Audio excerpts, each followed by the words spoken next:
üldiselt on väga head selles mõttes, et algus oli kuiv, ei olnud nagu kõige hullem ja ka siis, kui nüüd sadama hakkas, siis nii siis läks ikka sobaseks. Kurvid läksid kõik sirgeks ja mäed läksid kõik livedaks ja minu lemmikute hulka kuulub ilmselt Elva. See on niisugune, ütleme, treeningu eest, mitte nagu võistlemine.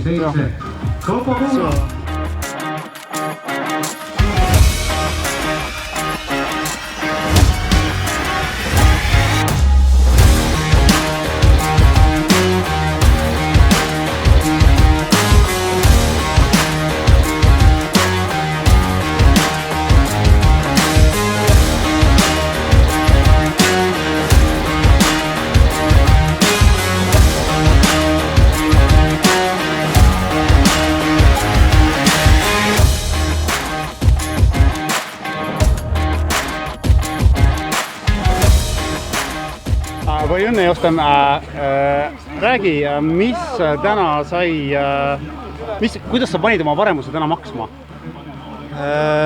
Ütleme nii, et muidu oli sõit päris kiire, aga seal Nelijärve singlitel seal kaks distantsi nii-öelda kattusid. Ja seal, ütleme nii, et oli päris kaos, et Tarvis käis seal sillal pikali ja siis me hakkasime seal siksak matkajate vahel sõitma, et peale neid Nelijärve singleid sain ma Matjasega koos eest ära ja siis seal mingi tõusu peal panin natuke gaasi juurde ja siis läinud ma olingi, et siis lihtsalt oligi vaja lõpuni kannatada. Et lõpus tuli suht kindlalt, et tegelikult siin 5 minutit enne starti avastasin, et mul rehv oli katki, et siis väike siuke adrenaliin võib-olla andis natuke lisasurtsu jalga juurde, et õnneks läks hästi ja sain nii-öelda rehvi ära lapitud.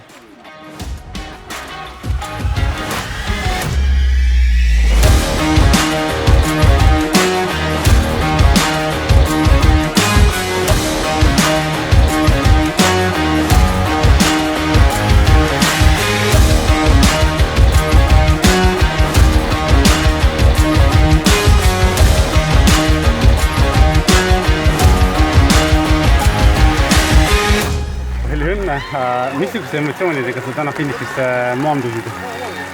Ma ei tea, täna oli nii raske. Kuidagi kõhuvalu oli ja ei saanud kohe algus minema.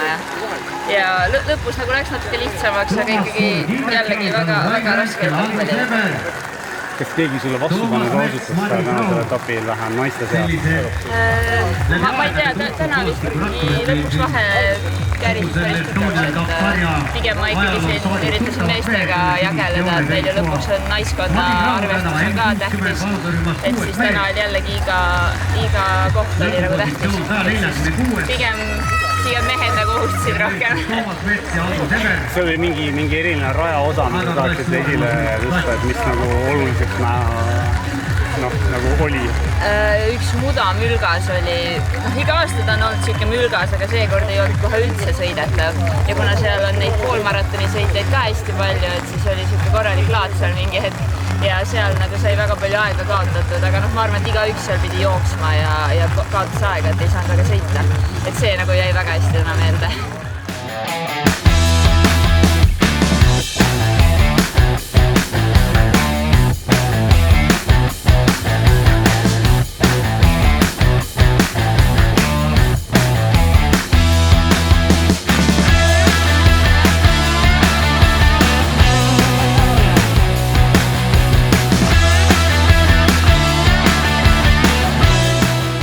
No minu jaoks oli ikka võit, et ma poodiumi kohta, esikolmi kohta pole see aasta saanud veel, et mina olen väga rahul selle teise kohaga.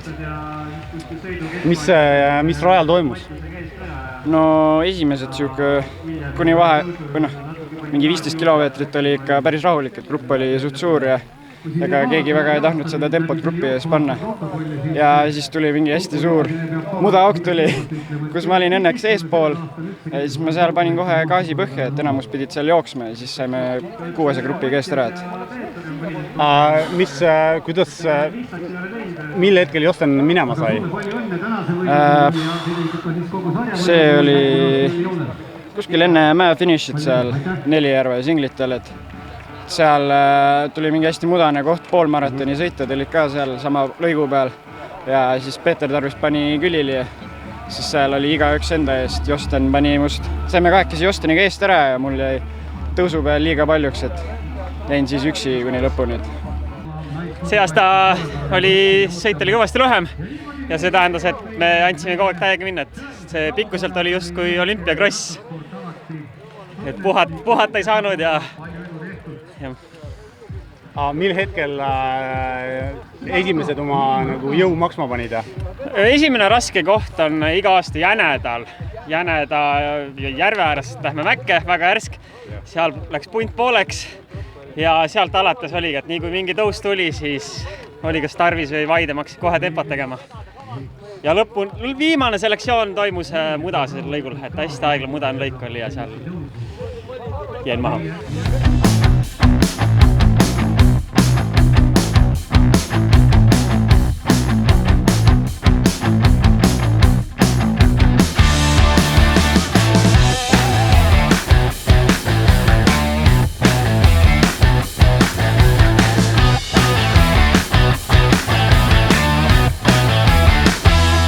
Rada oli väga kiire ja lõpuks oli ka natuke mudane, et vinged elamused. Mulle jäi kohe esimene etapp väga meelde, läks väga hästi, tõusus joones, et lõpuks oli ise ka üllatunud, et nii hästi läks, sest hooaja algus oli minu jaoks raske, et ei saanud alguses ennast käima, treeninguid oli natuke vähe võitu, et siis see oli päris üllatav. Ja mis plaanid järgmiseks hooajaks on? Eks talvel peab vaatama, mõtlema, mis saab, et praegu keskendun ikkagi koolile. Aga tahaksin väga osaleda selles sarjas veel ja proovida järgmine aasta ka Hansklahet võita. Lõpp läks ainult käest ära, vihm hakkas sadama, muidu oli hea.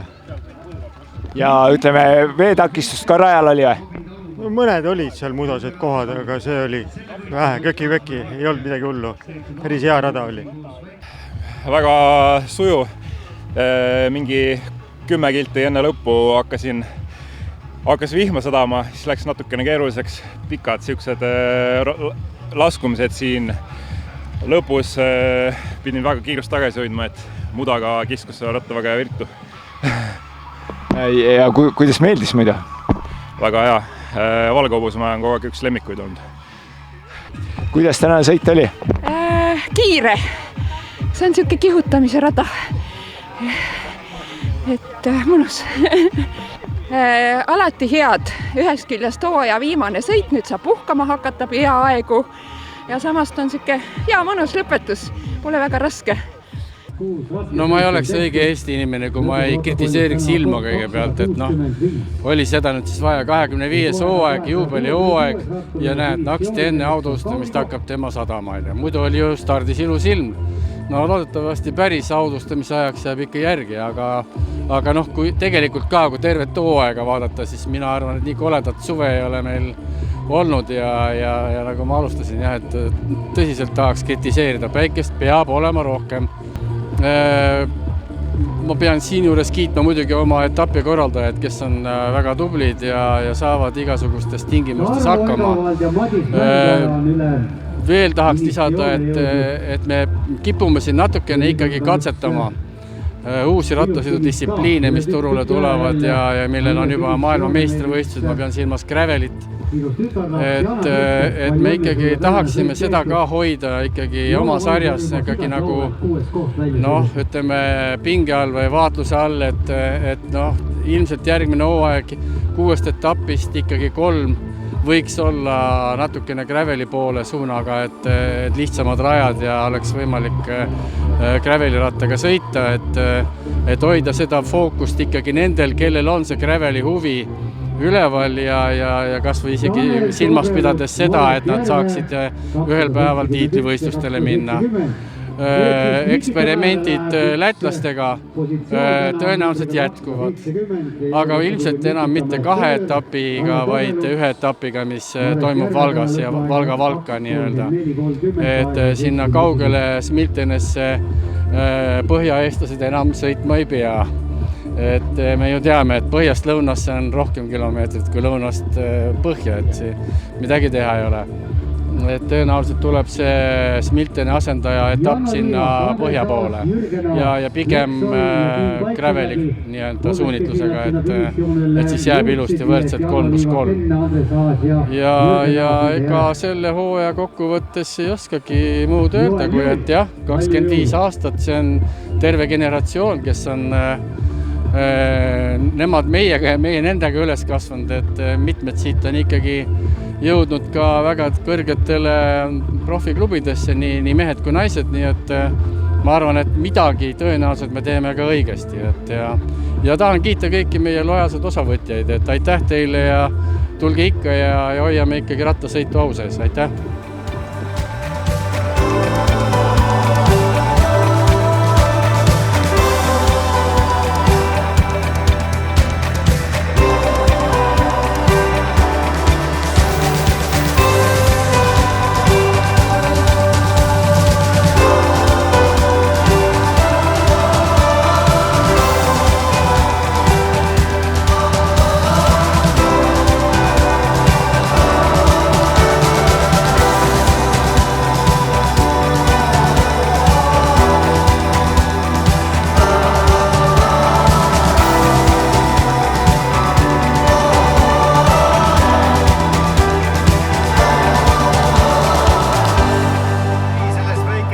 säravadki meie võitjad.